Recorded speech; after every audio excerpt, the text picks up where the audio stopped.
Today's very special emergency edition of the Bill Simmons podcast brought to you by ZipRecruiter. You know, the Spurs have a very high IQ. They knew it was time to cut bait with Kawhi Leonard. They did it. When it comes to hiring, you don't need a high hiring IQ. You just need ZipRecruiter. Their powerful technology scans thousands of resumes to find people with the right experience for your job. 80% of employers are posted on ZipRecruiter. Get a quality candidate through the site in just one day. My listeners can try it for free at ZipRecruiter.com/BS. ZipRecruiter, the smartest way to hire. Meanwhile, SeatGeek, the best app for buying and selling tickets to sporting events, concerts, and more. For $20 off your first SeatGeek purchase in any game or sporting event, use promo code BS. I used SeatGeek last weekend to go to the Yacht Rock Hollywood Bowl Fiesta.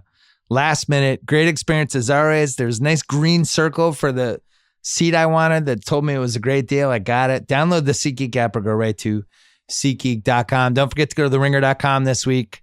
We are doing a greatest trailers thing, trying to figure out the greatest trailers of the last 30 years. You can vote. It's fun. It's a good argument. I still love The Social Network. That's on there. We have pieces about the new movie 8th Grade. We have pieces about the Kawhi Leonard trade that we're about to talk about with Kevin O'Connor. We're going to call Shea Serrano. We're going to call Joe House and my dad. And it's going to be a Kawhi extravaganza. Who won this trade? What does it mean? How does it shake up the NBA landscape? But first, Pearl Jam.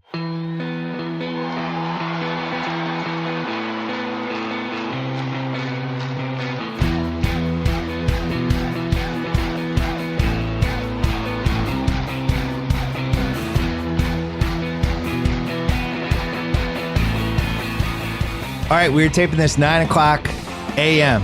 Pacific time. I was actually up last night.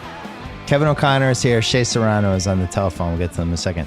I somehow was up when this trade happened. I watched a World Series of Poker. I was a little bit wired. I might have snuck into my daughter's room because she's away for soccer and played an hour of Fortnite. And then I was lying in bed and I literally checked Twitter at 1:30 in the morning, and Shams and Woj were in a bomb war on this Kauai thing. And my first reaction was, wow, that's a pretty good trade for the Spurs. And that's where I've landed since then. KSC, we'll get your take in 1 second.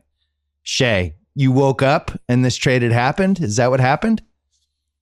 That is correct. I fell asleep last night watching Superbad, as one tends to do. Yeah. And when I woke up this morning, I had 600 messages on my phone. KOC, same thing? Pretty much. I've heard about the trade from your text. That was the first thing I saw. Oh, jeez. Pod at 9 a.m. It was like Popovich's last act of revenge on everyone. He's like, I'm not giving this to you at 2:30 in the afternoon. You're going to get this in the middle of the night. You're going to wake up and have to scramble without coffee and all this stuff.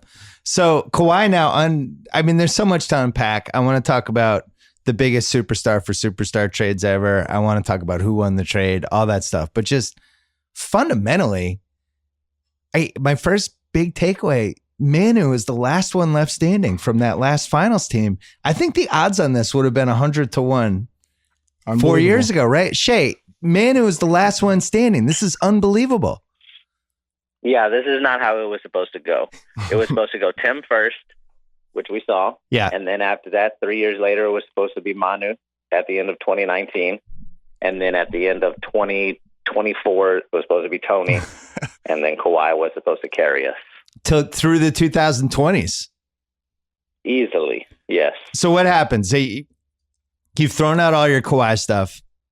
You have turned your back on him. Are you in the house when he returns with the Raptors to boo the hell out of him like everybody else? How does this play out from a Spurs fan standpoint? Oh, yeah. That's going to be a nasty night. It'll be fun. I mean, part of me is like, okay, Kawhi won us the 2014 championship, so you have to be appreciative of that. Yeah. But yeah, that comes with it. When he shows up for that first game in San Antonio, it's going to be a nasty environment. Very similar to when KD Durant showed up the first time in OKC, and they had like the giant cupcakes were all around, and everybody had T-shirts. Like, it's going to be like that. Not like a nasty, like literally just a mean thing, but it'll be fun. I will say the Spurs fans have an extra nasty gear that OKC fans I don't think have. I think that Spurs fans, they can go to another level. KOC, Tell me this take is wrong. The Spurs just traded the 5th or 6th best player in the league who didn't play last year. And maybe the third even. Well, I downgraded him a little because of the injury risk stuff.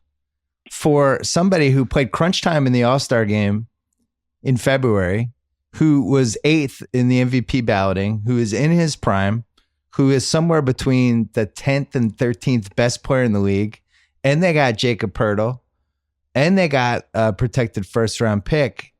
I feel like this was a huge win for the Spurs, plus DeRozan under contract for 3 years. Is this the best they could do?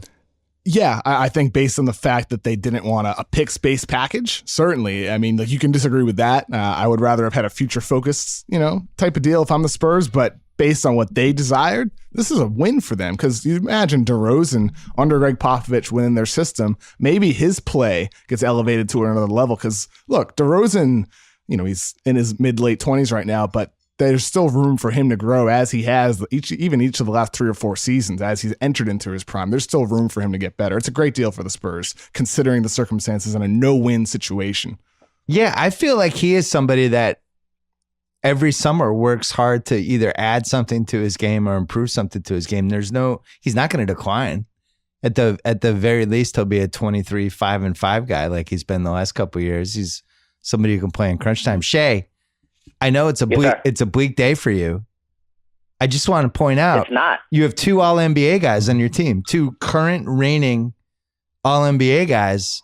Only 15 guys make the All-NBA team.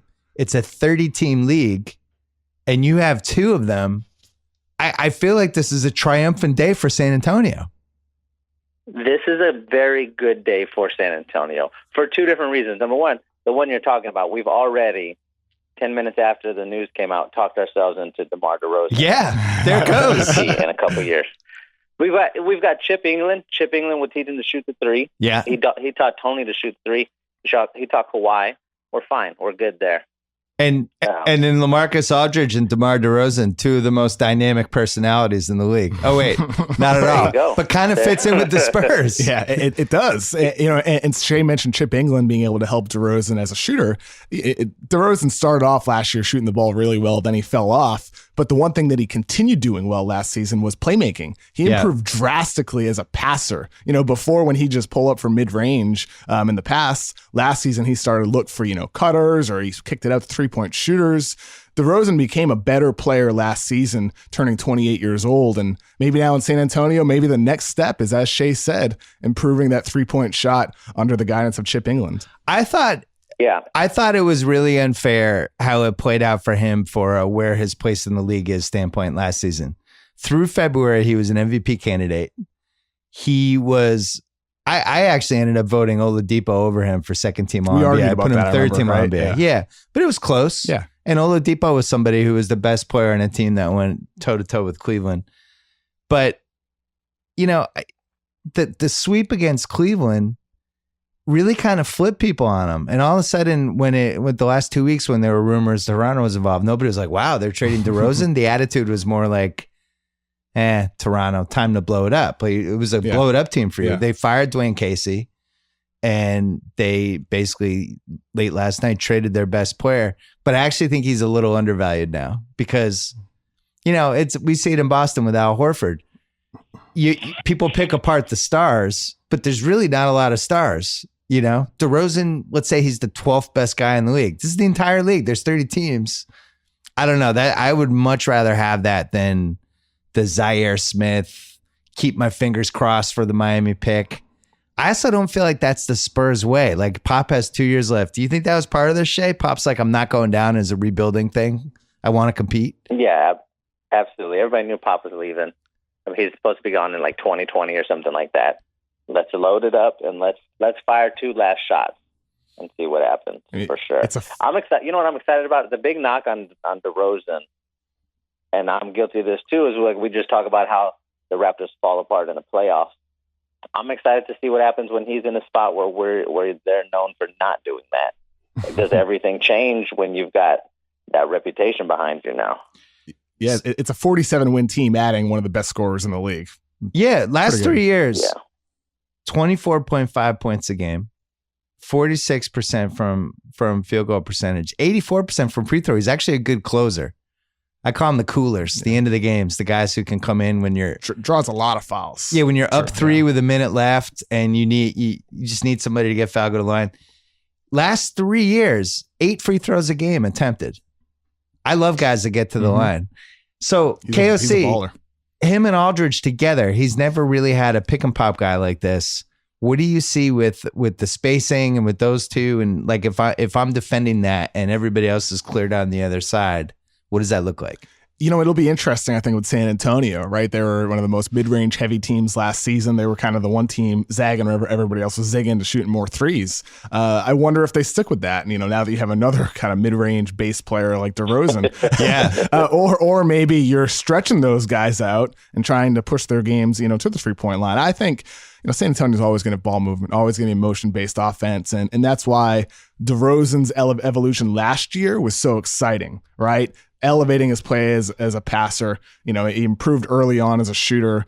And maybe with San Antonio, again, that gets to another level playing alongside someone like Aldridge, who, by the way, another guy kind of underrated here. He was an all-NBA guy last year, a borderline MVP candidate. The way he carried San Antonio into the playoffs without Kawhi Leonard, he was remarkable last season. It was one of the best seasons of his career. Granted, he's a little older now. I'm excited. I'm excited for the San Antonio Spurs to see how some of their younger guys develop alongside two stabilizers in DeRozan and Aldridge. DeRozan was third team All-NBA in 2017, second team All-NBA in 2018. It's really kind of crazy that, and I do believe in part of this. Like, it does matter that they got killed by Cleveland every year. Like, that's part of you when you talk about DeRozan. That's got to be in the first paragraph. At the same time, LeBron's made 8 straight finals, and he's the second best player of all time. That series against Toronto last year was a little closer than a sweep. I think we remember the last game, and it just seems like Toronto quit. But like that first game, Toronto should have won. They just completely choked it away. That was something Game else. 3 came down to was Game 3 the buzzer beater? Yeah, Game 3, 105-103. Cleveland won that one. Yeah, that series was a sweep, but it wasn't like, like DeRozan 3 for 12, 8 points in that game. One of the reasons why people soured on him. Yeah, not great. Not great. Great. I was feeling real good for a minute. Sorry, Shea. That's why I'm here, Shea. But it was a weird Toronto team. I didn't love the way Lowry played last year, and I thought he looked out of shape. And if anything, I thought Van Vliet was better for them during the regular season in some respects. In the playoffs, Van Vliet had the classic, I've never been in the playoffs before. I think he'll be better this year. But just the Ibaka, Valanciunas, like the pieces never really totally fit. And as the season went along, they had that pivotal game it was either in Cleveland or in Toronto on the Friday night when they're up 30 and they blew it. And it felt like they were never the same after that. I do agree with the philosophy of Toronto to at least take a risk, and we can talk about that in a second. But I still think like getting DeRozan, how many 2 guards are ahead of him right now? Not many. Harden? Is Harden a 2 guard? I consider him a 1. Really, a guard's a guard. Yeah. In his role, sometimes he's a point, sometimes he's a 2. Yeah, Harden, Oladipo, whether those are 1/2s, whatever. And then it's like all the other 2 guards, and we have to be forgetting somebody. Are we forgetting somebody? All the other 2s are basically like specialists. It's funny because there's not a lot of quote unquote pure classic 2 guards anymore. DeRozan's kind of a throwback player, isn't he? Yeah. Well, somebody that can create shots for other guys. The thing I always liked about DeRozan is he reminds me of guys I grew up watching. Like he was like a 70s, 80s kind of guard where the 3-point, he didn't really care about it. He wanted to get to the line. He wanted to get like, instead of the 20-footer they were giving him, get the 17-footer. And just a really smart player. He killed the Celtics. He kind of models his game like that as well. I've talked to his trainer Chris Farr a couple of times for articles the past 2 years about like DeRozan's footwork and something about improving his shot last summer and playmaking last summer. And Chris Farr has always said like he is Michael Jordan and Kobe Bryant were the 2 guys that he models his game after, right? And you can see it on the court, the footwork thing, the footwork and the moves that that's his style. It's that 90s, early 2000s brand of basketball as an ISO scorer. It just so happened that instead of sticking to that, he expanded and modernized it a little bit last year. And maybe that gets turned up now with San Antonio with their system. The Spurs have to be excited about this, knowing like how good DeRozan is, considering he improved every year. There's no complacency with his game. Maybe now there's an extra kick. There could be more to his game in San Antonio. It's still all about the shot, though. Right? I mean, and he needs to improve defensively as well.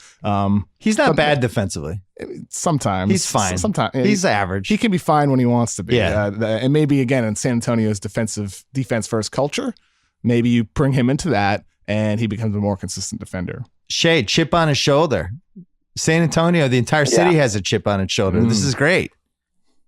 Yeah, it feels good. You know what this feels like? You remember that movie, The Beach? Yeah. With Leo? Of course. Okay. So in The Beach, they find this exotic island that they all live on. Everybody's having a great time. That was the Spurs before. And then there's a shark attack. Two brothers get attacked by a shark. One of them ends up dying. The other one gets really, really wounded. Right. And after they bury the one dead brother, the other one is just sort of laying there miserable. And the whole rest of the island is like just waiting for him to hurry up and die, and nobody will do anything about it. And they decide like, we can't take this anymore. They just take him and basically they leave him in the forest, in the rainforest or island forest, whatever you call it. They take him and they drop him off, and then they just walk away. And immediately after that, everybody feels better because he's gone. That's what it feels like right now. We dropped Kawhi off all the way to Canada. Papa's like, hey, you want to go play in LA? Awesome. Have fun in Canada for a year. And here we are. Like, it feels good right now. There's like several versions of good that we're feeling. It's pretty comical that he wanted to go to, enjoy the beaches of LA in December and January. Now he's in Toronto. Toronto's a great city though. And maybe Masai Ujiri and the Raptors can feel like he's going to have a whole country behind him for this next year. Toronto's a great place. Yeah, it is. Absolutely. But it's just the opposite of where he wanted to go, which is a very Pop thing to do. I joked on Twitter about Pop saying enjoy Canada with a gif of him laughing. And I'm sure a couple Canadians got upset because the Canadians are very touchy. I love Canada. I just thought it was hilarious that Kawhi was like, I want to go to LA. And Pop sent him to Pop sent him to the coldest city in the entire league. It's the exact opposite of Southern California. Oh yeah, LA sounds great. How about Toronto? Bring a fucking jacket, Kauai. We're going to take a break. We'll be right back. Let's take a quick break to talk about Gillette. Gillette, headquartered in South Boston. I went there recently, a couple months ago. Saw the plant, saw them painstakingly make their awesome razors, saw the robots, saw the technology that has impressed NASA, saw all the razors lined up over the last 100 years or so and how the razor has evolved. It's really impressive. It's one of the great products we have. What do I use now? I think I use the Gillette Fusion 5, but I've had a beard for the last, 5-6 months, but I use it to shave the surroundings around it. I don't ever get neck zits from it. I use the sensitive skin shaving cream as well. Look, everybody's different. Gillette offers a variety of shaving products for every guy, regardless of personal style, skin needs, budget. Whether you want 3 blades or 5, the Gillette 3 and Gillette 5 razors have you covered. All under $10. What a bargain. It's high performance at a low price from one of the most proven companies that we have in this country right now. Get Gillette Performance delivered to your door. Find Gillette 5 at GilletteOnDemand.com. Subscribe today. All right, we're back from break. KOC reminded me during the break that Klay Thompson, awesome two-guard. But the list of the old school two-way, can score and defend type of guards, not a long one. I have a question. Are we sure Kawhi Leonard isn't a little tiny bit overrated right now? So here's the resume. 2014 goes toe-to-toe against LeBron, right? 15, 16, 17, all defense, first team. There's only 3 years. All NBA first team, 16. All NBA first team, 17. Does not play last year. We have no idea what his state of mind is. We have no idea how injured he is. We have no idea where he's playing next year, and by all accounts seems super focused on moving to LA. KOC, my question: have we seen the best of Kawhi Leonard already? I mean, it at least has to be mentioned, right? It's very possible, and this was part of my argument for why the Lakers should resist trading Brandon Ingram and some heavy package around him for Kawhi Leonard. Yeah, because you don't really know how to value the player right now. He's coming off a season in which he played only 9 games, and it's not just a one-time injury. The injury first happened in 2012 to his opposite quadriceps. Yeah. Then it came back in 2016. Then obviously it derailed his 2017-18 season. Don't know if that's going to be a problem going forward. So you get that. You have the LA contract situation where he's a 1-year deal with a player option for the following season, and he has eyes for Los Angeles. Yeah. And then it's the fact that you got to give up something nice. If you're Philadelphia, Boston, or the Lakers or Clippers, Toronto was a team that they were in a position where they're like, you know what, screw it. We can take this gamble because we're not going anywhere the next 2 years. This is a 1-year gamble and maybe longer on a guy who, the last time we saw him at his greatest health was second or third best player in the league. Is he overrated? Maybe he's overvalued right now, but the upside is there for him to be the second or third best player in the league. But the problem is, like, he might be actually trading for the 20th best if he's not the same anymore. It's a super volatile asset, I guess is my point. I think he's one of the 2 best perimeter defensive players I've ever seen in my life. I was so impressed 2 years ago that they could run the entire offense through him. Amazing. I do not think he really enjoys or likes being the face of a team. And I do not think he likes or enjoys all the stuff that comes with being a franchise superstar on and off the court and dealing with the media and a level of transparency that we've just come to expect in the 2010s, the era of social media. Here's what I'm doing right now. Here's me working out. Here's what I ate. He never posts Here's me at a concert. Really. Yeah, he just wants no part of it. He's I wouldn't say he's a weird guy. He's just an intensely private guy. Shea, you're kind of excited to see him go. Like, removing all the bitterness of the basketball thing. Other than the actual on-the-court basketball, not that fun to kind of have in your life, right? No. It was always a different version than what we had with Tim Duncan. Tim Duncan's quietness was charming. Yeah. It felt purposeful and meaningful when he didn't talk. That was like the thing with Tim. If Tim tapped you on your head on the way to timeout, it was like the biggest compliment you could get. Well, it felt like that sort of thing was charming. It felt like a choice with him because you could tell the teammates loved him. And you could tell he was the emotional center of the team at all times. And whenever I wrote about Duncan, I would always write about coming out of timeouts. He'd always have his arms around guys. He was like the big brother. Yeah. And I never felt Kawhi was always this kind of detached, almost like a tennis player or something. This only child tennis player that's kind of like, I'm here, and So you saw that? Felt the same. It's never felt the same with Kawhi. Yeah, I just have a lot of questions about, can he be the face of a franchise consistently? Can he stay healthy? Where's his head at? Why is he so obsessed with LA? Why did his personal life get so wonky the last 9 months? He has this agent that represents basically no other players in the league and an uncle who's running his life. And it just seems like there's some baggage. So when I look at the trade from Toronto, clearly they wanted to get out of either Lowry or DeRozan's contract and do a pseudo Hail Mary. Yeah. If it doesn't work, well, Lowry's an expiring deal the next year. Kawhi leaves and they just Ibaka leaves. They blow it up and rebuild. They have all this, whatever. I really like the idea of Kawhi in Toronto. I think, Kyle Lowry's always been one of the more charming guys in the NBA.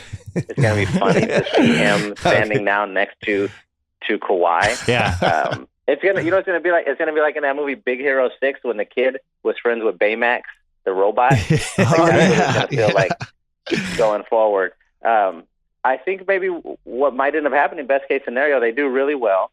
And then we end up with what we saw in OKC with Paul George when everyone was expecting him to leave to LA after the year was over. And he was like, no, I had a great time. This is where I belong. Maybe that happens in Kawhi. Maybe Kawhi's icy cold demeanor fits in perfectly in icy cold Toronto. So I was talking to a friend today who advanced this theory. Here's my counter. I think Westbrook, there's like a cult of Westbrook that you get caught up into. I don't know that OKC fans are going to turn this into a dig. It's not. I think you go there, and especially after Durant left, Westbrook won the MVP, and it's a little like what happened in LA with Kobe last decade, where it's either like you're either for Russ or against us, and we're all for Russ, and fuck everybody else. We did have a for Russ and against Russ article. Yeah, and the Ringer was like that too. That was a Ringer site. But I think you get caught up in that, and it gets to the point where Westbrook's shooting 43 shots in a do or die playoff game, and nobody on his team is like, what the fuck just happened? Why did he do that? That he killed us? People are like, that was great. I love playing with Russ. I'd love to come back. I think you get swept up in it. Toronto doesn't have anyone like that. There's no cult of Kyle Lowry. Are you sure that wasn't a dig against Russ? Was that, Shea, you decide. Was that a dig against Russ? Yeah, it started out pretty great, and then you stuck the knife in there. That was a butter knife. Yeah. No, but Shea, you root against OKC. There is like a cult of Russ, and Paul George by this summer was like, I love Russell Westbrook. I'd love to keep playing with him. We're going to throw a party together to announce my re-signing. It's like, what? But he takes a lot of pressure off dudes. And I wonder if Kawhi, that's ultimately his destiny as a player. He doesn't want to be the guy with all the attention doing all the superstar stuff, but would love to be next to the guy who takes all that off him and just plays basketball. It's not going to be like that in Toronto. That's for sure. He's replacing the greatest player in Raptors franchise history, who just was the star player of their greatest teams in franchise history. There's a lot on his shoulders when everybody in the league knows that he or at least his circle wants to be in Los Angeles. But if you're Toronto, like, you gotta you're taking the risk. It's a 1-year gamble, and maybe you weren't winning the title. Toronto has you weren't, and now you have a guy who has higher upside than DeRozan and anything else you gave up. And maybe Toronto has a fantastic fan base. That crowd is unbelievable. Maybe after 1 year there playing, high level competition, maybe you make a finals run even, or an Eastern Conference Finals run, 7 games. Maybe Kawhi gets swayed like Paul George did. You never know. There's a chance of that. Having an entire friggin' country behind him. It's kind of hard to say no to that. I'm glad you brought this up. This is Toronto's best chance to keep him.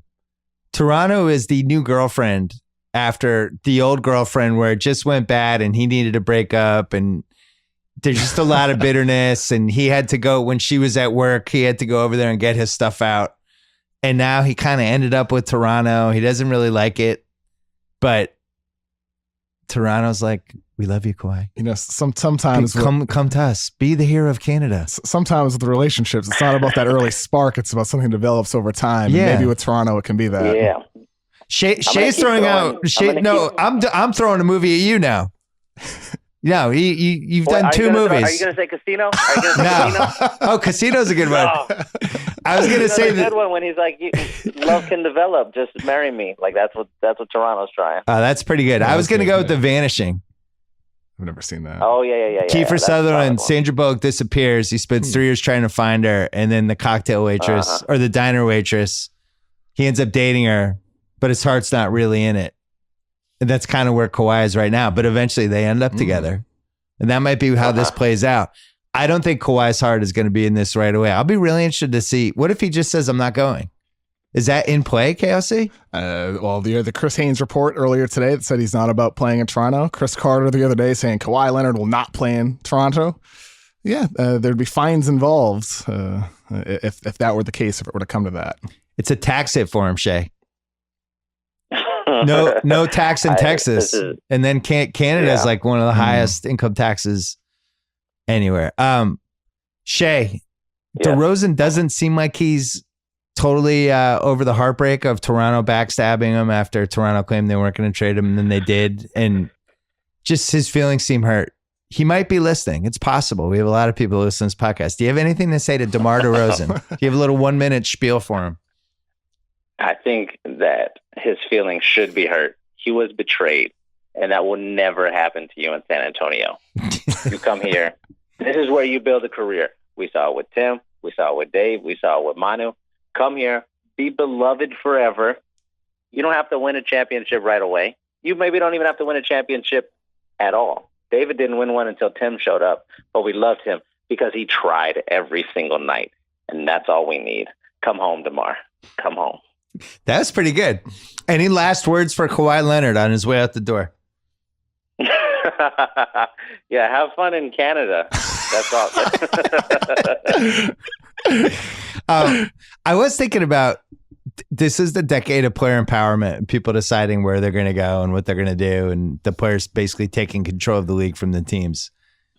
It's funny that both guys reacted so badly to the trade. Like, how dare you? I didn't get a say in this. It's like, welcome to basketball. This has been happening the entire time we've had the NBA. Guys get traded. They don't like it. They don't know what's going to happen. It's a cruel business. It is a business. We saw it last year with Isaiah Thomas going from $100 million to getting shipped out to being damaged goods to signing a $1.5 million contract in a year. And it was just funny, like the attitude of both guys, like, how dare, like, oh my God, they told me they wouldn't do this. It's like, yeah, this is basketball. He'll get over this, right? Of course. Blake Griffin signed a 5-year max contract with the Clippers. They put on a whole presentation for him, then shipped him out. Masai Ujiri is the guy who re-signed Nene to a deal and traded him about 6 months and a day after he was able to. It should be expected that your time's going to run out in a new situation. DeRozan will get over it as soon as he's playing for San Antonio, and Shea Serrano there on opening night, and all the Spurs fans welcome him with open arms as like the new star player of the team. He'll fall in love quickly, I think, in San Antonio. Shea, here's your team: DeRozan, Aldridge, Pau Gasol, Rudy Gay, Patty Mills, Bellinelli's back. Bellinelli, baby. Jakob Poeltl. Pirtle's pretty good. Dante Cunningham, a little sneaky as like an 11th man. Manu. Lonnie Walker the 4th. They're saying he's the best of all the Lonnie Walkers. He's definitely better than the other 3. I'd say so. Deontay Murray. You just described the third seed. The third seed in the Western Conference. That's the third seed right there. Well, here's the other thing, and Shea, we'll leave on this note, not to turn this into a Spurs party. I don't think the Rockets are going to be as good as they were. I don't think that's a controversial statement. I think there's a real case to be made that their window might have been last year. And everything went right last year. They won 65 games. They had the perfect kind of team to beat the Warriors. They're catching the Warriors in this weird kind of emotional malaise, whatever was going on. They take them they're up 3-2. Chris Paul gets hurt. Now he's a year older. He's got this giant contract. You know he's going to show up out of shape like he always does. Harden coming off the MVP season. They lost Mbah Moute. They lost Ariza. They're probably going to end up with Carmelo, they're just not going to be as good defensively. Capela's going to be pissed he didn't get the same contract. So you have that whole thing. I just don't think the Rockets are going to be as good. Now, are they still a top 5 team? Yes, but I don't think they're a 65-win team anymore. So you have that. You have the Warriors now doing something that is now impossible, where, it might be 5 straight finals for them. Bullseye on them the whole time. Guys coming up for contracts next summer. There's some, they're still freaking loaded. Boogie Cousins coming in as a cancer. Like there's some small, tiny red flags for the most talented team we've had in the decade. Lakers with LeBron, nobody around them. They're a year away. It's all LeBron. The door's kind of open for a veteran, smart contender who knows what it's doing and is well coached and has 2 All-NBA players. This isn't unrealistic. No? Did you just talk me into the Spurs winning the title this year? They're 20-1. They're 20-1 right now. Yeah. Listen, with the Spurs, for as long as I can remember, the only thing that the Spurs fans have been interested in is A, winning a championship, and we're pretty sure we're not going to do that this year, or B, beating Houston or Dallas in the playoffs. Those are the only 2 things we care about every year. Right now, as the teams are constituted, we will play Houston in the playoffs. That will be our finals, and we have a chance to beat them now. Were we playing the Rockets from last year with the team that we have today, we would definitely get the doors blown off. But with all of the weird trades that the Rockets have made, we can beat the Rockets. That's what we're rooting for right now. That's where we're headed. And there's one more possible, there might be one more move for them. They have guys on 1-year deals. They have contracts to patch together. Now they have Poeltl and Murray, and they have Lonnie Walker and 2 picks in 2018. Derek White, another young player. Yeah, solid point guard. They can potentially make a move to steal one more All-Star type caliber. I don't think they're going to win the title, but I do. The timing of this and the fact that they decided to go sideways versus just doing for the future makes me wonder if they think the West is open. It could be open in 2 years. or 3 years. And at that point, DeRozan will be 30 years old. Aldridge will be mid-30s, so that's concerning. But rank your Western teams. Golden State 1. Do you still have Houston 2? Are we talking right now, like today? Just going into the season, most likely for you to win the West. Golden State 1. Houston still 2. Yeah, Houston's still 2. That third spot, San Antonio, Utah. Put OKC in there maybe as well. San Antonio, Utah, OKC. Yeah, that's. Is that our top 5? I think so. Yeah, I think the Lakers have to be in there. Just the body work. Lakers at 5. Yeah. I still don't trust the Thunder. I don't trust them either, but I do think dumping Carmelo and having another year of everybody there, I actually think they'll be better and everything. Yeah, people feel like OKC was a failure last year, and they were. But they still won 48 games. It felt like they completely underachieved. I think that's a 50-plus win team. Yeah, I think I'd put them 3, maybe Lakers 4 right now, San Antonio 5. But then again, I feel like I'm underrating Utah. Utah's got a really good team. You get Donovan Mitchell coming back 1 year better, 1 year more experienced. See, I think the West is better this year. I don't even think that's a controversial statement. No. They've dispersed the wins of Golden State. Had LeBron. Yeah, Golden State had 60 wins. Houston had 65. Houston's not winning 65 again. The Lakers go up. I think Utah goes up. I think the Spurs tread water, and they're right around where they were last year. And then OKC, I think, is slightly better. It's a loaded conference. Like we were saying last year was a loaded conference. I think that it's better this year. Especially now, you're adding DeRozan. Kawhi did nothing last year. You're adding LeBron. We didn't even mention Portland or New Orleans, who have two-star backcourt players from Portland and Anthony. I know they're not like legitimate contenders, but in terms of the strength of the conference, I'm worried about New Orleans. The signs are there. The signs are there for the February Davis trade rumors. It's kind of lurking now. Shea, congratulations, man! You did it. You're back. I'm so excited. You're back. Kawhi Leonard, so long. We will be back. KOC and I are talking right after this break. Let's talk about Wink. Here's a task. Pick out a wine you love, but it has to be one that you haven't had before. Where do you start? Introducing Wink. W-I-N-C. Wink makes it easy to discover great wine by shipping wines that are personalized for you right to your door. It's the best day of the month, all starting at just $13 a month. All you have to do is answer a few simple questions in Wink's palate profile quiz, like, how do you take your coffee? How do you feel about blueberries? On and on and on. You finish it. Wink sends you wines curated to your taste. The more wines you rate, the more personalized your monthly selections each month. Delicious new wines like the insanely popular Summer Water Rosé, a favorite of my wife. She likes the rosé. Well, she likes alcohol, but she does love rosé. No membership fees. Skip any month. Cancel anytime. Shipping covered. If you don't like a bottle, they'll replace it with one that you will love. Discover great wine today. Go to trywink.com, TRYWINC.com/BS. You'll get $20 off your first shipment. $20. That's trywink.com/BS for $20 off. All right, we're going to call House in a second just to talk about the greatest superstar for superstar trades that we've had. There haven't been a lot. I was shocked. I did all the research today. Let's talk quickly, KOC, about the teams that did not get Kawhi. I think you and I are aligned on this.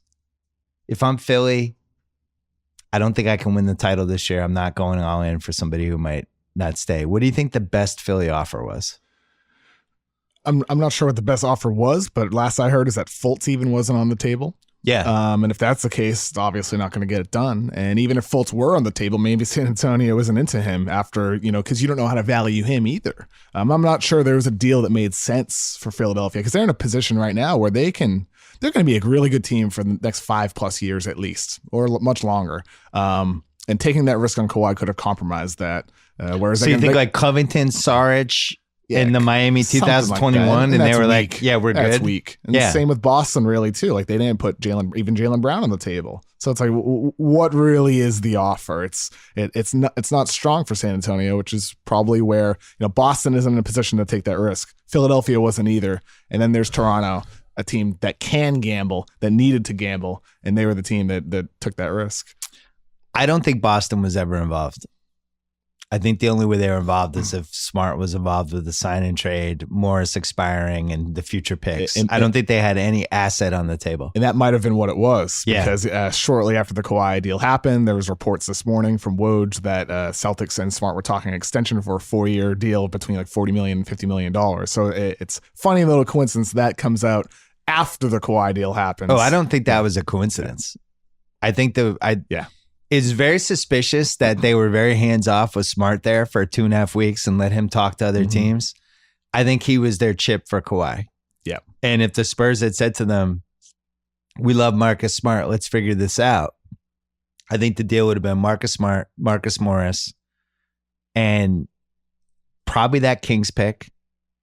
Maybe the Grizzlies one. I don't know if they go all in like that. It's a great what if, though, because if they had gotten Kawhi without giving up Jaylen Brown, Tatum, or Hayward, they could have put out one of the most bizarre lineups in the history of the league.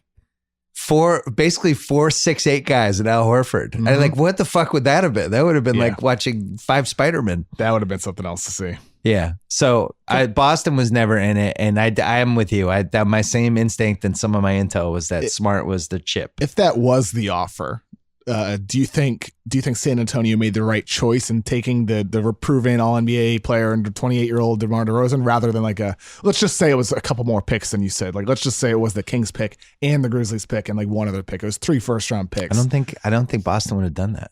If it were. Because they had no... if they could have gotten Kings and Grizzlies and Smart, that's easily the best offer. And that's why I would agree that probably wasn't that, because then I think you would take that future package. The last time we talked about this, we talked about the double draft, and we thought 2021 had a chance, but then we got intel last week that it's now 2022. That's what I said to you. Like, at the time I was like, well, it could be, but it might not be. And now we're finding out that it might not be at all. It could be 22 or 23. And if that's the case, then suddenly that 2021 pick, it doesn't still decline. It's still valuable, of course, because it still could be that year. But it seems like the odds of it being 2021 are a little bit less than when we talked about it last time.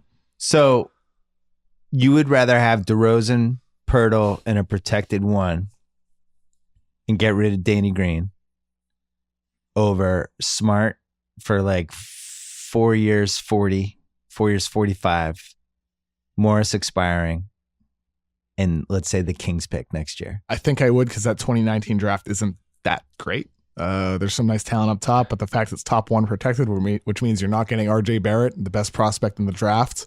I think I'd rather have DeRozan. The 2019 pick is good. It's valuable, of course. It's a high draft pick, and there's going to be good players that exceed expectations in college this year, but the draft isn't great. Weirdly, that trade helps the Kings pick a little for the Celtics, because there was a chance that the Spurs, might have just sucked this year. And now you're putting a team that is top 6 caliber in the West, and it's just a gauntlet for the Kings. Kings are the worst team in the West. And then the other one that passed up was the Lakers, and I think you and I are aligned on this. I don't think they could have won the title next year with just LeBron and Kawhi and a bunch of young guys. I would not have put Ingram in the trade. I really like Josh Hart. they did a great job. They did a really bad job with the lottery picks, the way it's worked out the last 4 years. But the Hart-Kuzma picks, and I like Hart a lot more than Kuzma. And then Steve Mikhailuk at 47th pick in this year's draft, he was shooting the lights out, and not just off the catch, but like off the dribble too. And you like Mo Wagner too, right? I'm a big Mo Wagner fan. Yeah, he had a good summer league before. He had the little knee injury, the knee contusion. I thought Josh Hart was good last year, and any Laker fan I knew who talked about or thought about the team rationally, all of them were like, why do they play KCP over Josh Hart? This is idiotic. Josh Hart should get all of the KCP minutes. Hart should be in the starting conversation. Absolutely. This year. In terms of a fit alongside LeBron James and Brandon Ingram, I think Hart makes a little bit more sense to start rather than KCP, who's a notoriously inconsistent shooter. And who the coach didn't like. And, not a good shooter. Last year he shot 38% from 3, and the Laker fans like, well, you shot 30. It's like, just look at his whole career. First of all, 38%, that if you miss 5 threes, that's 36%. The entirety of his career, he's like a 34% 3-point shooter. A lot of those are wide open. But he's a 34.5% for his career from 3. So I just feel like you can his career shooting the ball. I just feel like you can find those guys for $2 million. I don't need to pay $12 million for KCP. What I do want is Julius Randle on my team. And I think they should have kept him, and they really screwed that up. All right, House is calling. All right, Joe House is on the line. House, we've dissected this trade for the last 45 minutes. KOC and an ecstatic Shea Serrano. What was your gut reaction waking up this morning to this trade? My very first gut reaction was, this is so petty. I couldn't enjoy it more. I love I saw after I saw the news and started going through the Twitter and everything, you posted a GIF of Popovich doing the wave to Kauai on his way to Toronto. The apparent pettiness. Now, I know this didn't have anything to do with any of the decision making, but on the face of it, Kauai, you would like to go to Los Angeles? How about you try Toronto this winter, my friend? Because that's where you're headed. I love that. You rooted against DeRozan in the Eastern Conference, as did myself and KOC, who's now an atheist with the NBA because he has to cover it. I think DeRozan's really good. Is it unfair? We thought it was a little unfair that his entire career is now characterized by these LeBron ass kickings. What did you think? I agree with that sentiment. I think he is really good. I have been enamored of him since he signed that huge contract, because the very first thing he did after sign was go to the gym. All of the social media and genuine media reports about him and his dedication to his craft and his dedication to keeping himself fit, all of which followed the signing of the contract, are so impressive to me. And he went out and kicked ass both seasons. He, more than any other player, really pulled Toronto up into that upper echelon of the Eastern Conference, from my way of thinking about things. That's how I feel too. I thought he was, I just didn't think Lowry was that good last year. And it really did seem like he was playing himself in this shape as the year went along. I like DeRozan. And I thought Lowry was pretty good. I wouldn't say that I didn't think. No, for him. I just didn't think it was his best year. I didn't think he was bad, but I didn't think it was. All right. But, I went to the All-Star game in February, and DeMar was in the closing crunch time lineup for one of the two teams. Like, that matters to me. We were saying to Shea, Aldridge and DeRozan both made All-NBA last year.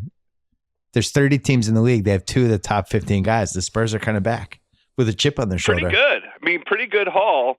I was wondering whether they would get Anunoby as well, because that would have been really the star of the trade. I was impressed by Pirtle. Is that how we say it, KOC? Pirtle? Yeah, Jakob Pirtle. I was impressed by him too. Yeah. I liked him. I actually thought he should have played more. I didn't love him in the draft, and he's totally exceeded my expectations. He's turned into a good player already, a good contributor. And there were times last season for Toronto you would rather have had him on the floor than Valanciunas. That says a lot. He moves. KOC, he moves great. You realize KOC roots against anybody he didn't have high in the draft? Well, that's the KOC pettiness. If Pirtle had a herniated disc, KOC would be secretly like fist pumping, like, yes, another one for me. It's good to be wrong when it comes to drafts. It's always a learning experience. We love this trade. I love superstar for superstar trades. We're going right after this break to talk about the greatest star for star trades of all time. But first, let's talk about Miller Lite. Here at the Ringer, we have our disagreements. We're going to argue about this Kawhi trade all year. Should the Spurs have done it? Should the Raptors have done it? Should some other teams have done it? You've just heard us talking about that for a while. Look, there's no debate about one thing. Miller is the great tasting light beer with only 96 calories, 3.2 grams of carbs. That's fewer calories than half the carbs of Bud Light. There's really nothing more to talk about. There's no fifth piece about who won the trade or what does this mean for the. That's it. These are the facts. If you have a real argument, let me hear it. Until then, stick with Miller Lite. Miller Lite, the official beer of me in college, by the way. Miller Lite, hold true. So I did a little research. Talked to an anonymous NBA friend who knows this stuff. Went through my Hall of Fame pyramid to try to figure out. Did his name rhyme with Whalen? No. Okay. Went through my Hall of Fame pyramid, the 100 guys and all the honorable mention guys on my revised list that I have not released, and went through each person and see if they got traded. Here are my biggest star for star trades ever. And then we can decide where this ranks. Number 1, Jason Kidd for Stephon Marbury. That was the house. Remember when that happened? That was a fucking nuclear bomb. Kidd was like, Kidd had made first team All NBA the year before, and Marbury was the best young point guard in the league. That was a shocker. It was a shocker. It's funny to hear it, though, number 1, because I can't get the taste of Steph and how his career turned out of my head or out of my mouth. Exactly. It's not a great taste. Well, see, I'm trying to think who the equivalent of Steph now would be for a trade like that. Like, Dame Lillard's almost like too old. He's 27, 28 now. Dame Lillard's probably a little too good, too. Yeah, Steph was really good. Steph was... How many All-NBA teams did Steph make? Well, I'm just saying that he was 22 at that point and was considered to be like the next guy. Okay. You know? Yeah. So whoever who's the point guard equivalent of that now? It'd be somebody in like the 2004, maybe like Devin Booker? I was just going to say Booker. him. Yeah, like Devin Booker a year from now. Yeah, yeah, something like that. Devin Booker, if Devin Booker like made an all-star team. Number 2, going way back here, Dennis Johnson for Paul Westphal. This was a great trade because they had just played in the playoff series. DJ was the 79 Finals MVP. Westphal for 4 straight years, I think he made 3 first-team All-NBAs and 1 second-team All-NBA and was coming off that run. And they were basically the two of the 3 best 2 guards in the league. The other one was George Gervin. That was a bombshell 40 years ago. I remember going to school the next day and nobody gave a shit because nobody cared about the NBA. But that was like the closest for like just star for star, same position that I can remember. You're not with me, House? Yep. 40 years later, people also are having that same reaction. Yeah, I'm just giving you star for star. Well, I mean, it doesn't, we're at the point we've heard 2 trades on this list, and what this is really pointing out is there are not very frequent superstar for superstar trades in the NBA. That's where I'm going with this. Looking back at that, as someone who wasn't alive at the time, Paul Westphal only played 1 year in Seattle. Yeah. And then he went to New York. And he got hurt. Yeah. Yep. And DJ ended up getting traded 2 years later. So that one didn't work out either. Kid from Marbury worked out incredibly well for New Jersey. They made the finals 2 straight times.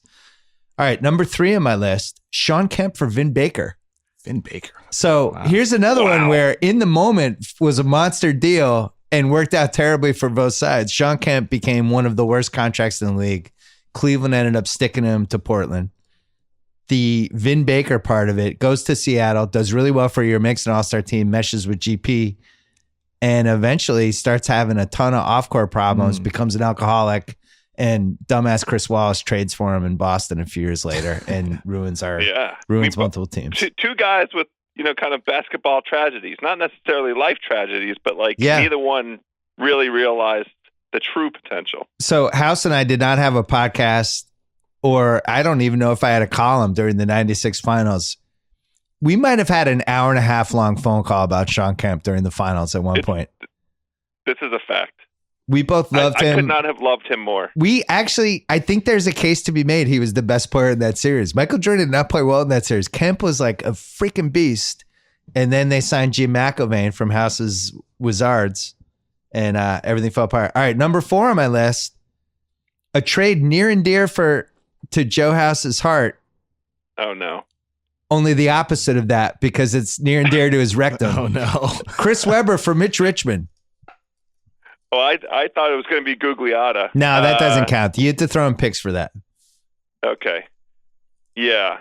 House was traumatized. Mitch Richmond. Yeah, House was traumatized when this happened. We did not have a podcast back then either. Yeah, you got Mitch Richmond at the tail end of his prime and gave up somebody who immediately became one of the best 5 players in the league in Sacramento. Was rejuvenated. That didn't work out. I don't know how it could be possible that there was more marijuana available in Washington than there was in Sacramento, but somehow that's what happened. Number 5. It's amazing what's crazy about these trades is that they worked out terribly for one of the 2 teams. Here's another one. Kyrie for Isaiah Thomas and a bunch of other stuff. At the time, Isaiah Thomas, 2nd team All-NBA. Kyrie had not made the All-NBA that season, but was a year removed from finals and being a hero. And that one worked out terribly, obviously. Now we're going, these are honorable mention. Dave DeBusschere for Walt Bellamy. Ended up winning some Knicks titles. Well, Bellamy, 20,000 points for him. Ray Allen for GP and Derek Mason. Oh. House, who threw in a first-round pick in that trade? Milwaukee or Seattle? I know it was Milwaukee. Milwaukee threw in a first pick in that trade. Seriously? It's one of the worst trades of the century. Unbelievable. Ray Allen and a first pick for almost washed up Gary Payton, who left within 4 months. Adrian Dantley for Mark Aguirre, famous trade. 2 20-point scores. Yeah, like that could have been number one. That was a pretty good one. Well, Aguirre was never really the same after the trade, which is why I downloaded it. T-Mac for Steve Francis. That was a good one. Steve Francis, not as good as it seemed like he was in the moment, but at the time was considered a star. Bernard King for Michael Ray Richardson. Talk about a lot of cocaine in this trade. Like just basketball lot of stuff going on. The Knicks actually signed Bernard King. So this is a pseudo trade because they signed him. And then Michael Ray was the compensation. And he went to Golden State, which was cocaine central for the NBA at that point. Needless to say, did not go well for Different Michael times. Ray. Did not go well for him at all. Allen Iverson for Chauncey Billups, both on the other side of the mountain at that point. But a really good trade for Denver. They almost made the finals in 2009. And then the last one, Dominique Wilkins for Danny Manning. Danny Manning goes to Atlanta and leaves. Dominique goes to the Clippers and leaves. Nobody wins. That's... Unless there's one I'm missing, those are all the star for star trades. This one has a chance to be one of the best ones ever. Maybe the best. I mean, it depends on what Kawhi Leonard is. It's like we talked about earlier, Bill. If Kawhi turns into that third best player in the league and DeRozan continues making improvements, maybe it's a deal that's mutually beneficial for both sides, but it could easily end up Kawhi Leonard's not the same guy. And this ranks down the list if he leaves in 12 months and goes to the Lakers or the Clippers.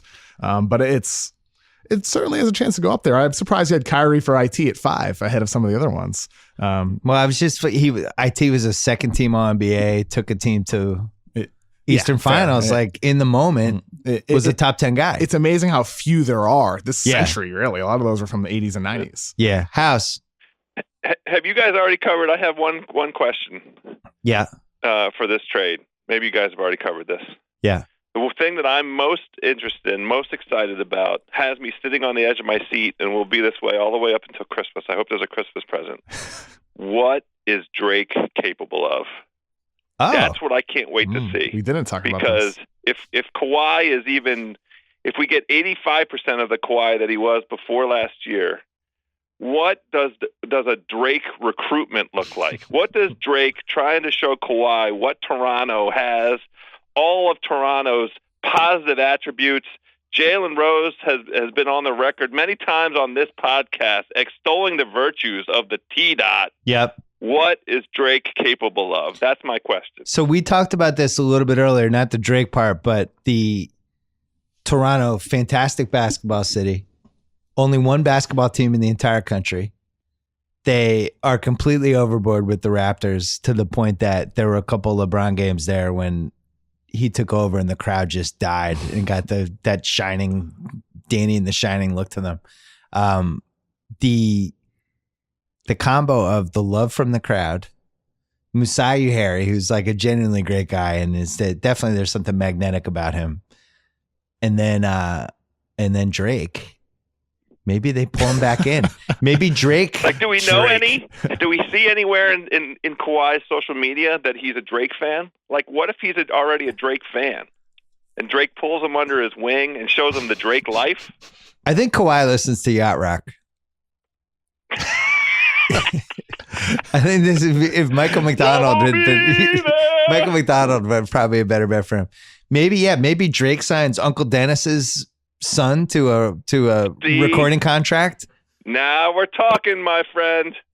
I just found out that LeBron's buddy Randy, you know how he's got that group from high school? Yeah, Randy's his childhood friend. And Randy worked for the Cavs and the Heat. Oh, really? And now works for the Lakers. Do tell. Yeah, you take care of the family members and the players are happy. So maybe Toronto takes care of a couple of Kauai people. Uncle Dennis. I would never discount the Drake factor here. Interesting. I have not heard the Drake is the key to this trade take yet. You never know. That's the house take. All right, so we went through all those greatest star for star trades, which in every case worked out badly for one of the two teams. House, who does this work out badly for? Toronto. I'm on that And here's side, the too. reason. His leg isn't 100%. And he comes back, and he's cautious, and he's not ready to push the limit. Now, the thing that makes this so intriguing is we've never seen Kawhi at any moment in his entire career dog it. He only plays one way. That's ham. That's hard as a mother. He's always going hard. And, you know, I expect the same thing. But if he's tapping the brakes for any reason because of his leg, and he can't psychologically let himself commit to his basketball game, then it's easy for me to see him just biding his time, using next year to reintegrate into competitive basketball and then jump over to the Lakers next summer. Here's the thing. That would be the scenario under which it would go bad for Toronto. Here's the thing, though. If he does that and I'm the Lakers, I'm not going near him. There's too many good free agents next year. Guess who's a free agent next year? Klay fucking Thompson. Jimmy Butler as well. I love Klay Thompson on the Lakers, and I do not think that can be discounted, especially if they win another title. His dad, still with the Lakers, just the LA, grew up here. Perfect sidekick for LeBron. They had him. They had other things. And if they keep all these young dudes, at that point, you keep all the young dudes. Like, you're riding with the young dudes. You want to add the one veteran. Like, what if Ingram and Hart and what if Lonzo's good? What if this Lakers team is like good and there's a nucleus here and you don't really need to take the flyer on Kauai. You just want to get somebody sturdy who you can trust. So he's like, oh, we get Klay Thompson. Here's what he's going to do. He's going to make 4 threes a game. He's going to play defense. He's not going to need the ball. He's an adult. We don't have to deal with Uncle Dennis. Like, we don't have to worry if his legs hurt and all this stuff. Let's just get Klay Thompson and we're good. Funny thing is before this, all of the Uncle Dennis, Kawhi Camp stuff happened, it's like you would have talked about Kawhi and Klay as two of the most low-maintenance superstars in the league. Right. Now the conversation has changed. Klay's the low-maintenance guy and Kawhi is one of the most high-maintenance stars. All of a sudden, it's funny how that flipped in just a couple of months, really. You know why that flipped? Because Kawhi feuded with his teammates, didn't go to playoff games, acted super weird, demanded a trade, and only wanted to go to one team. A lot of reasons. I'm still stunned by it. We're filling in a lot of blanks. All Kawhi did was get hurt, get misdiagnosed, lose trust in his medical procedure, find a doctor he trusted, and then try to get himself healthy. That's the story. Those are the unvarnished facts from my point of view. I'm not sure he got ready to paint a brush. I'm not sure he got misdiagnosed. With a meaty brush. Huh? I'm not sure he got misdiagnosed. The story I heard. He thinks so. Well, the story I heard is that he shopped around for the opinion that he liked, which a lot of guys do. But I think he saw like 7 doctors, and the 7th one was like, "Yeah, you have this." What I'm curious about. I don't think he was shopping for an opinion he liked. He was shopping for the opinion that would get to the source of his injury and help him get on a protocol to get healthy again. If it was that he was shopping for the opinion he liked, why do you think he would be doing that, Bill? Because he didn't trust Spurs. KOC's just nodding intently. But he gave the Spurs the right of first refusal. If their medical team had diagnosed the injury and prescribed a remedy that had him back on the basketball court in a way that he felt comfortable, I think he'd still be a Spur. I think he would have signed that extension. Listen, if KOC just stopped writing columns and doing podcasts, and we try to help him out, and we introduced him to 6 doctors, and they are like, "You're fine. You just have the flu," and KOC's like, "It's worse than the flu," and he just kept going to doctors, and the 7th guy was like, "He doesn't have the flu. Actually, we think he might have Lyme's disease, but we're not sure." Oh no. And then it's like, KOC's like, "You guys lied to me. I have Lyme's disease." It's like, but the other 6 doctors didn't say you had Lyme's disease. Like, this is kind of what it feels like. By the way, I would still make you work, KOC. That's okay. The world needs you. They need KOC columns and podcasts. I like working. I'd want to work. Verno needs you. Yeah. But. With the emotional KOC Verno. Now, I mean, it's almost stupid to talk about this Kawhi thing, like what happened, what didn't happen, because I still don't understand what happened. And I think the Spurs are just flabbergasted by this whole thing. Like, well, what the fuck? You were injured. We tried to get you help, and then you abandoned us. When the definitive story comes out, and I don't know who's going to write it, I'm rooting for you, KOC. I can't wait. This is palace intrigue of the highest order. And under the happening to a franchise that is NBA royalty. So that this is going to be a great story whenever all the detail comes out. I am with you, House. I think this works out badly for Toronto. If I had to pick one of the two teams, I still think there's a chance this is a great trade for both teams. I think so too. Yeah, I'm rooting for that. I'm just saying history, but history says it will not be a great trade for one of these two teams. I'm also, I agree with you. I'm also rooting for the shrimp cocktail that I'm about to go have. Thank you very much for having me on. I have some shrimp to go eat. House, give us a British Open pick really quick. Oh, I have 5 guys of interest. I don't like to just give one because it's impossible. Yeah. I like this player Alex Noren. I talked about him on this week's Shack House. Yeah. I like Sergio Garcia, outstanding British Open record, the Open Championship, the people like to call it. I like Brooks Koepka for his down-the-middle stingers. I like the Italian Francisco Molinari. And there's one guy who I like that you may have heard of. His first name is Eldrick. His last name is Wood. That's terrible. And everybody calls him by the Tiger. That's terrible. That's my pick for this year's the 2018 Open Championship. When's the next Shack House? Are you doing one over the weekend or right after the tournament? Tomorrow afternoon, after the first round, we're going to be up. Chef Shockford and I giving you all the ins and outs, what we've observed, and I can't wait to tell everybody how many bets I've already lost. Great. Thanks for coming on, House. Good times. Thanks, boys. Bye. All right, we're going to call my dad. One thing we haven't talked about yet, and I can't believe it because we're over an hour at this point. Toronto can flip Kauai if this doesn't work out for whatever reason, whether they can flip him in 2 weeks if he doesn't want to come. They can flip him 2 weeks, 2 months into the season, or right near the February trade deadline. Let's say Philly's doing really well, and let's say Kawhi, and let's say, how about this? Let's say the Lakers are doing really well. And maybe it's heading to a point where the Lakers are saying, like, you know what? We might not need Kawhi. We actually like what we have. And now Kawhi has no options. Could you flip Kawhi for the Tobias Harris and the 2 lottery picks the Clippers just made and a couple other things? Could you flip him to Philly if Philly's like, we're ready to make a run, Simmons and Embiid? Like, he might be a better asset in February. And Toronto really likes Shea Gilgeous-Alexander. Oh, is that true? I heard about that prior to the draft. They really liked Gilgeous-Alexander, who the Clippers traded for from Charlotte with the 11th pick. So it's interesting that maybe like, if you do flip Kawhi at some point, it would be to a Western Conference team when the Spurs, I've heard, like would rather have avoided trading Kawhi to a Western Conference team. It'd be funny if that happens like in December, January, or February, if it's not working out for Toronto the way you would hope it did with Kawhi Leonard. We've seen this happen last year too. And this is something that happens every year in the NBA. People get really happy with their team after Summer League, and it becomes much harder to trade.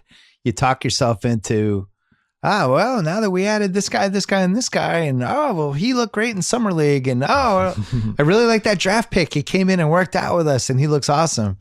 And it's just hard to make a trade. And we saw it last year with Cleveland, where Kyrie's on the table, and there's really no suitors whatsoever other than Denver and Phoenix sniffed around, and he shut that down.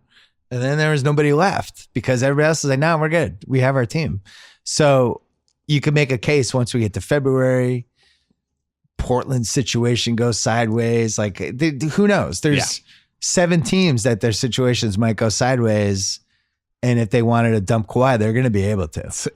It's a fantastic angle to think about because we're, so much of the conversation with the Raptors is like, he's an upgrade over DeRozan. He's happy. He's increases their odds at the finals for this 1 year at least. Maybe you can convince him to stay. The whole country behind him and everything else. But the reality is like, or maybe they trade him for more than what they gave up months from now during the season. Because look, like with DeRozan and Lowry, it wasn't going to work towards a title. And Masai Ujiri, all indications, I've heard he's always like title or bust. It's like that's kind of the mindset. And it's a long journey to that. And maybe that journey is trading your franchise star, getting a better trade asset, and then flipping that asset for maybe younger pieces, so maybe a little bit of retooling phase to make your rise happen in 2020 or 2021, while still having a solid overall team. Opens the door with the Celtics too a little bit, because I don't think there's any way they could have traded Hayward after what happened last season. But if you played for 4 months and he looked good, and the Celtics say, all right, thanks, buddy, we'll see you later. And they traded him and a protected pick or whatever the hell would end up getting Kawhi. Need to feel a Kawhi good. fire sale? Yeah, you would need to feel good about Kawhi resigning, though, to do that with Hayward locked up long term. Or you'd feel good about maybe creating the cap space with Hayward for some other things you want to do. Interesting. Like, who knows? I don't know what's going to happen, but I think it's important to note that he might be a bigger asset in 4 months or 5 months or 7 months than he is now. And that's why I thought the Spurs, all along, I've thought the Spurs could drag this out into training camp or into the season, because if Kawhi was forced to play or forced to return, he could restore his value, right? Yeah. He could come back and be the same exact guy he was pre-injury and become a more sought-after asset when you know how you can value him. And maybe Toronto is a team that benefits from that or not. I mean, Kawhi could always come back and be a total shell of his former self, and you're just playing out the season. The Spurs were clearly in FTG mode, which is the acronym for fuck this guy. Yeah. They were like, fuck this guy. And the other thing is, if you're the Spurs, that asset might go down if he doesn't come back, if he's not working. Like, DeMar DeRozan 2 months from now might be like shooting for the moon compared to some of the stuff that actually would have been available. So they cashed in. All right, we're going to call my dad. Let's quickly talk about a couple of Ringer podcasts, like the Dave Chang show. Dave Chang's like a real host now. I don't know if you've listened to this. He went from being afraid to tape the intros and being unable to do transitions and making us edited stuff. Now he just bangs it out. It's ridiculous. He's like Anderson Cooper. Listen to Dave Chang show. He had a 2-parter with Alan Yang, and he has Lena Waithe coming up. That's going to be great. You know who else is a pro? The man, the myth, the legend, Larry Wilmore. He's coming on a Rewatchable soon, by the way. I don't know which one it is, but he's coming on. Black on the Air, one of our longer running podcasts, a tour de force. And then last one I wanted to mention quickly, On Shuffle, hosted by Micah Peters, which is our music podcast that we put a lot of TLC into. Latest podcast, how a song becomes a viral hit. But if you love music and you love the ins and outs of the whole music industry, this is a really good podcast. Check it out. On Shuffle. Subscribe wherever you get your podcasts, Apple, Spotify, Stitcher, wherever. Check them out. The Ringer Podcast Network. All right. We're going to talk to my dad.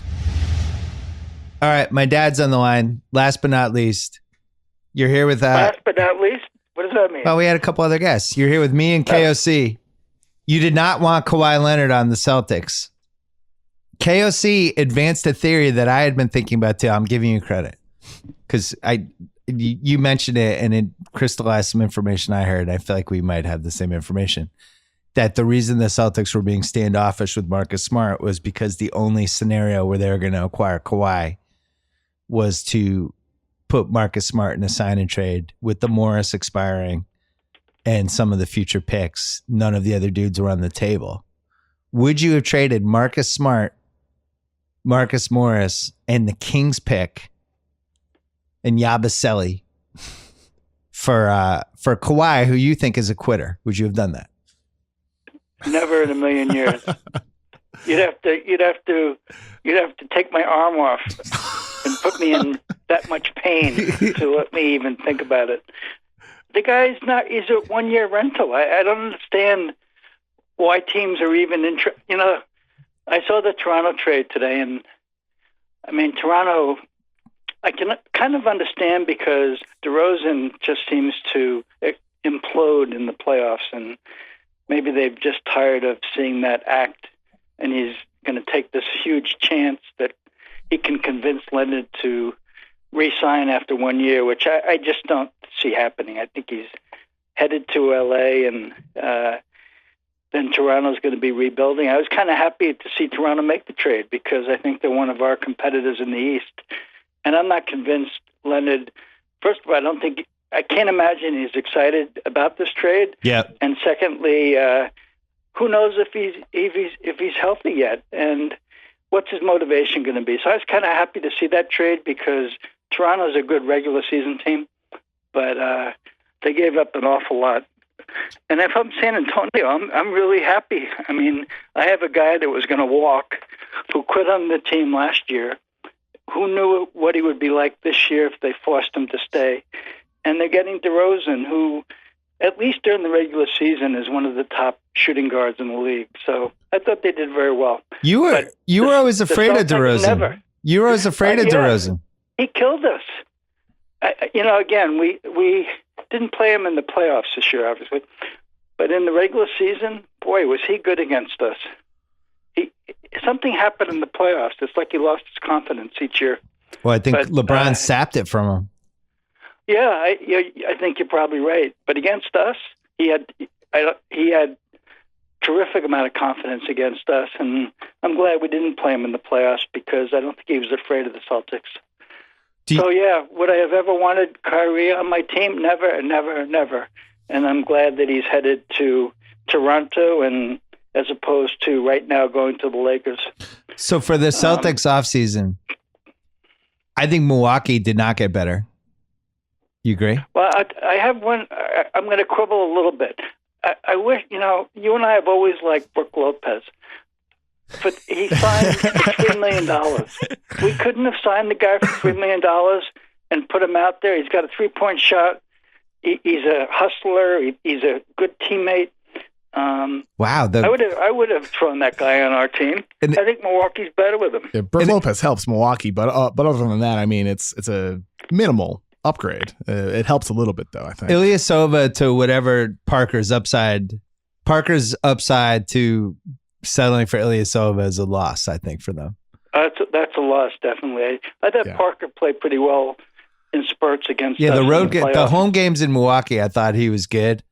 Would KOC like that contract way more than I did as a Flyer. It's basically a $20 million flyer. I love it for Chicago. It's funny. Bucks fans hate Jabari Parker. Like, they wanted him gone. Like, it seems like they're not unhappy that the number 2 pick in the draft from 2014 is walking. Don't you think that's really strange? Like you said, the number 2 pick in the draft, and they seem like they brought the lift car up to his house and they drove him out of town. Well, I think.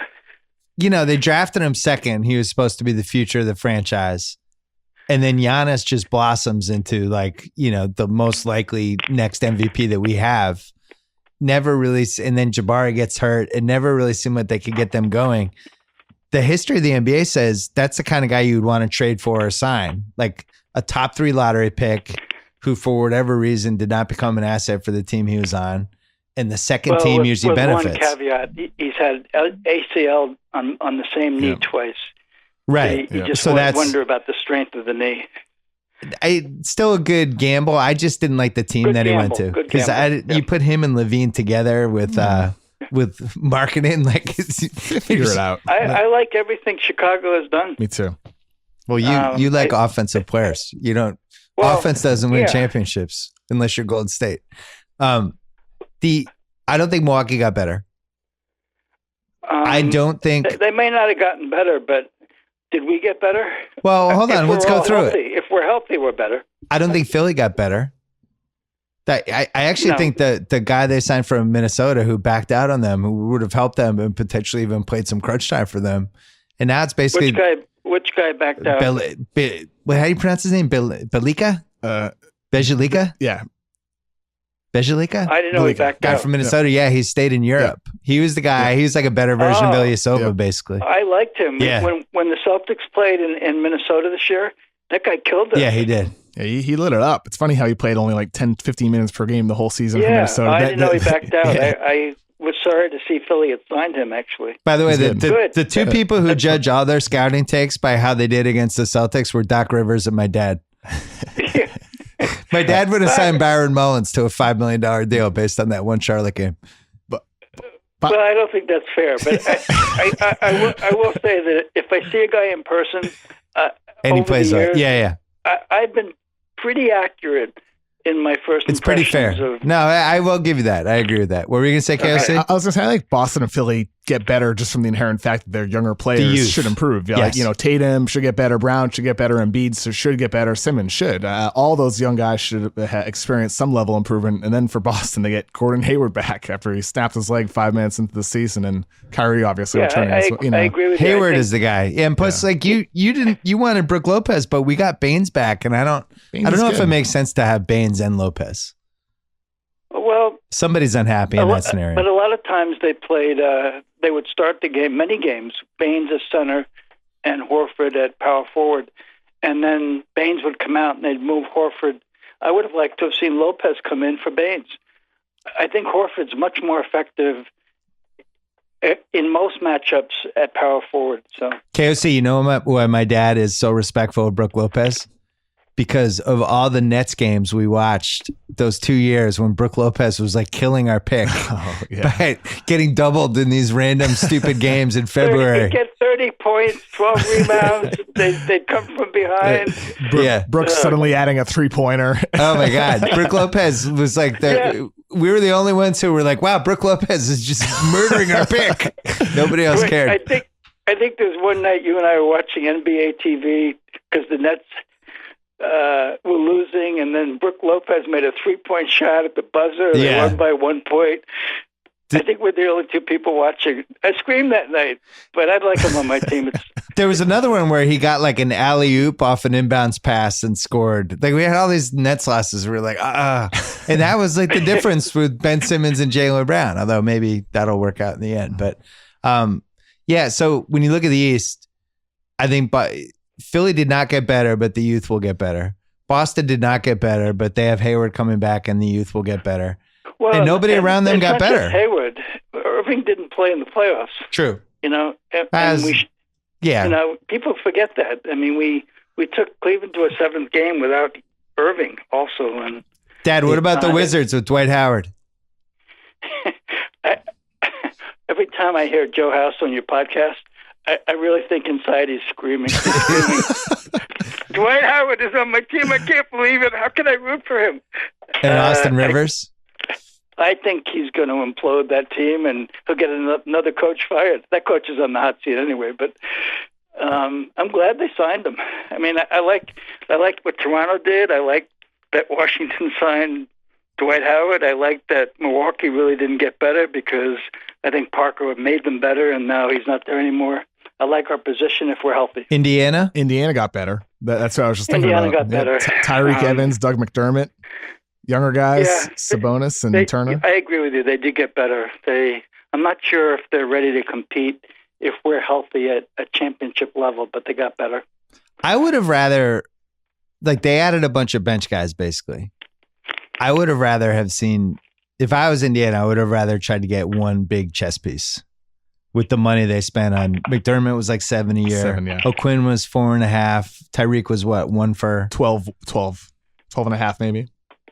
Yeah, I think 12.4 million. I would have gone all in on somebody. I mean, they could next summer. Next summer they only have $32 million in guaranteed money, up to 45 inclusive total. So Kyle O'Quinn, another one that when you're watching League Pass always seems better than what his reputation is.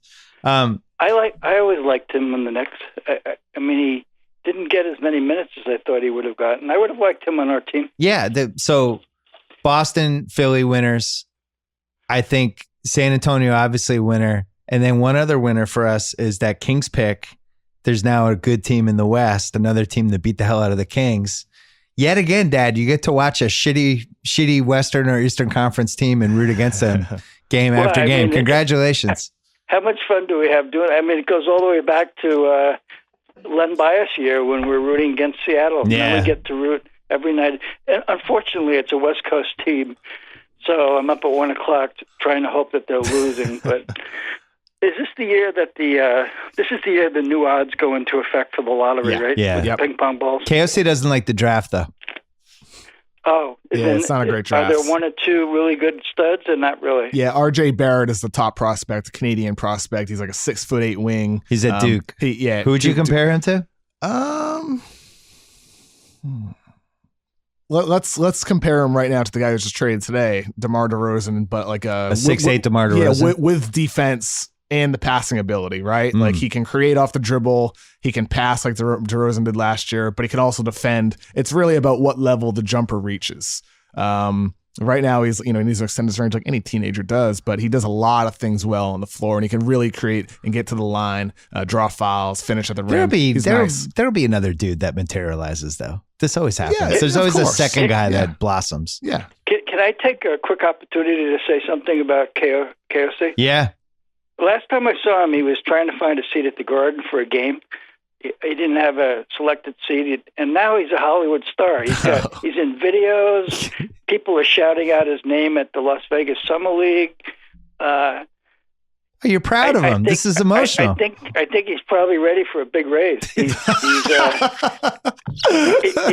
become a ringer star. I don't know about that. He's one of your favorite reads. Yes, one of my favorite reads. Thank you, Dr. Bill. Forget Zach Lowe. I now read Kevin O'Connell. Yeah. Oh boy. You still read Zach Lowe. We still love Zach Lowe. I still like Zach's the man. Yeah. No, that was a good monologue. Yeah, he's Dr. Bill's proud of you. He remembers you when you were this 25-year-old kid going to Celtic games, living in Brockton. Sitting next to me with his dad when you were up there with Jimmy Kimmel. Now he's due for a raise. I already said it. Now he's hanging out with nephew. Time to renegotiate. Now he's with nephew Kyle on Friday nights. Darkroom. Yeah, we got to do nephew that again Kyle. No, don't tell me that. Does he have to listen to that tape message on the car machine? Oh no! Wait, what's the story? No, we're not talking about that story. Maybe after the fun. My dad's coming in hot today. Oh my god! we have to wait a full year. We're gonna tell that story on the anniversary of the Masters next year. Kyle, I tell that story to everybody. You mean I'm not supposed to tell people? No. Oh, that's right. All my family knows about it. No. Kyle, are you single? It's unclear. It's unclear. Wow, breaking. Unclear. Oh boy. Do they have that as a Facebook status? Do people still use Facebook? It's complicated on Facebook. Well, when that's what it is. I'll probably be single, I guess. Oh, jeez. Come on. Oh no. Unbelievable. Do you want to say goodbye to Manny Machado before we go, Dad? Well, you're going to get to see him play, it sounds like, aren't you? So that should be enjoyable. It's nice to have him out of the American League. Nice to have him out of the American League. He always hits well against us. But, I'm not surprised.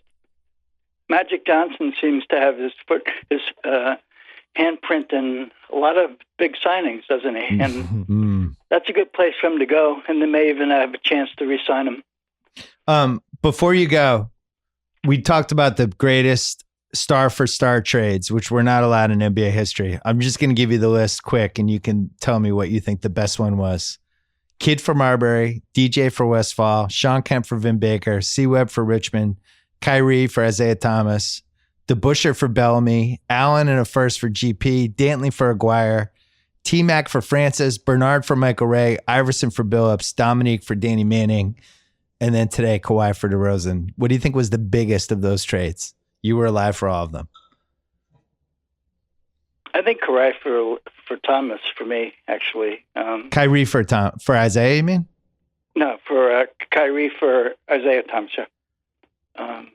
Just because Isaiah had such a tremendous year, and nobody knew he was going to come back that hurt. Yeah. And he was a superstar for that year before he got hurt in the or before the playoffs. And Kyrie is obviously a superstar. And you rattled off all the others too quickly, and I'm old. I couldn't really keep up with you, so I'm going to go with Kyrie and Isaiah. And then with Isaiah, like Dr. Bill, remember that night in the Garden, the 53 points for Isaiah Thomas, the emotion like that. I don't remember ever being in a louder arena than that night. It was I agree electric. with you. That was as loud as it gets, and when I remember that scene and that being there, and I feel badly again for Isaiah. Mm-hmm. Just the way the whole thing went down.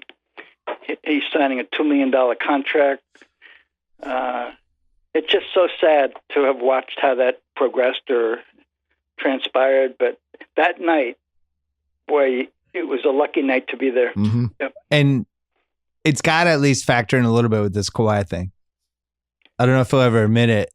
We talked about all the different opinions. We made jokes about it, but I think the Isaiah Thomas thing was a real factor. Like when I think everybody in the league saw that and said, wow, that guy just lost. I don't think he would have gotten $100 million, but I think what did Kyle Lowry sign for? Like 3 for 87. Yeah. I think that was realistic. Around for 30 him. per. Yeah. I think he could have gotten 3 for 80. Yeah, short-term deal, big money deal. I do too. Yeah. And now he's $2 million, and he's trying, and he's not even, I don't even think he's going to start on this team. So I don't know how he regains his value or some kind of value to get a long-term contract. He's just a shame. He's got to do what he did for the Kings. As KOC said, that 63-point that night was special. Yeah. Him on Denver, I did really like that fit for him. If he can get his body back, that's a great team for him. Yeah, I agree with you. I think they're a good team. They have a starter though in front of him, don't they?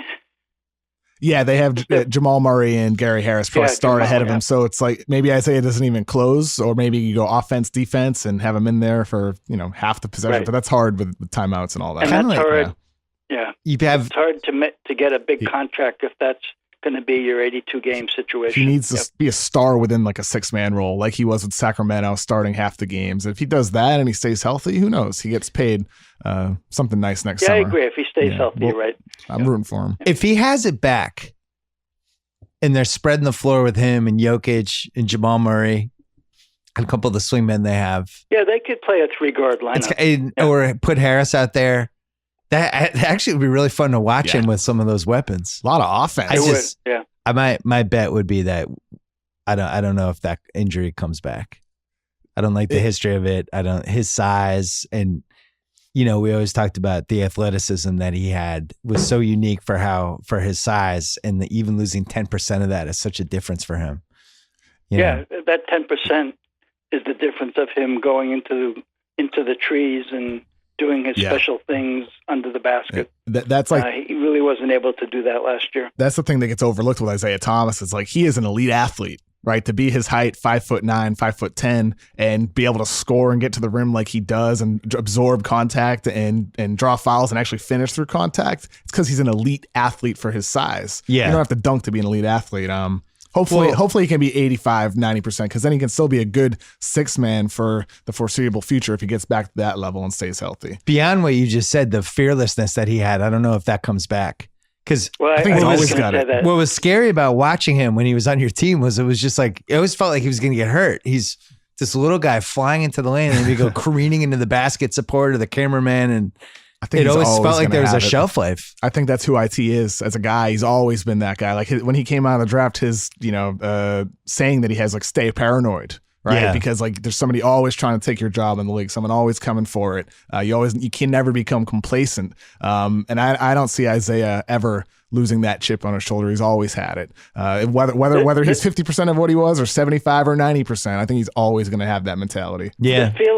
The fearlessness though of going into under the basket when you have a hip that you're kind of worried about in the back of your mind.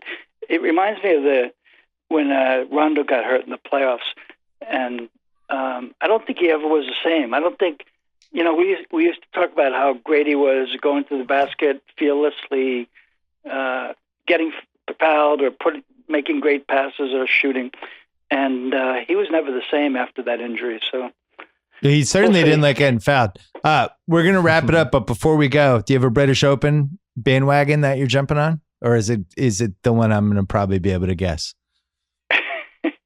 Well, Tiger really likes these links courses.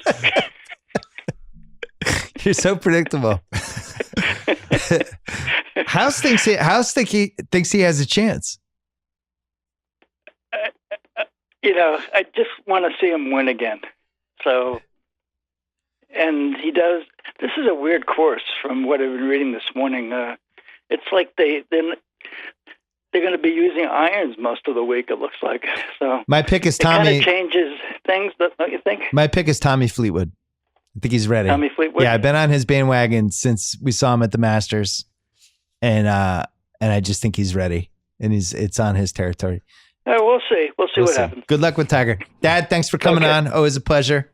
All right. KOC, this was fun. Thanks for making the time. Nephew Kyle, There's other fish in the sea. You'll be fine. We'll get through this. All right. Thanks to ZipRecruiter. Don't forget to check them out at ZipRecruiter.com/BS. Thanks to Gillette. Remember, Gillette offers a variety of shaving products for every guy, regardless of his personal style, skin needs, or budget, whether you want 3 blades or 5. The Gillette 3 and Gillette 5 razors have you covered, all under $10. High performance at a low price. Get Gillette Performance delivered to your door. Find Gillette 5 at GilletteOnDemand.com. Subscribe today. Don't forget to go to TheRinger.com for all of our Kawhi Leonard takes, pieces, information, everything we got going there. TheRinger.com. Also the greatest trailers. Back later in the week with more. Thanks to House. Thanks to my dad. Thanks to Shea Serrano. Thanks to Kevin O'Connor. See you Friday.